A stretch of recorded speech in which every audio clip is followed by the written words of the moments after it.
હું ટ્રેનમાં છું અને કન્ના ગંદા ઈશારા કરે છે, તો અમારી છોકરીઓએ નીકળવાનું બંધ કરી દેવાનું તમારા લોકોના લીધે. આમાં બોલી દો, રેવા નહીં દો. તમે કન્ના ગંદા ઈશારા કરતા હતા કે નહીં? ભૂલ થઈ ગઈ નહીં, હું સોશિયલ મીડિયા પર વાયરલ કરી દઈશ, એનાથી પહેલા બોલી દેજો.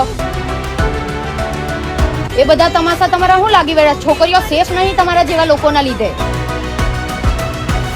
અમારા જેવા લોકોએ નીકળવાનું બંધ કરી દેવાનું. આ ભાઈ હું ટ્રેનમાં છું અને કન્ના ગંદા ઈશારા કરે છે, તો અમારી છોકરીઓએ નીકળવાનું બંધ કરી દેવાનું તમારા લોકોના લીધે. ભૂલ કરી છે તો માફી માંગી લો. ચાલો, ભૂલ કરી છે, માફી માંગી લો. ઇજ્જતથી કહું છું મેં. તમારા જેવા લોકો આખું બરબાદ કરી નાખે છે. ઓલાદ નહીં ઘરે, મા બાપ બી નહીં કે કઈ કહેવા વાળા.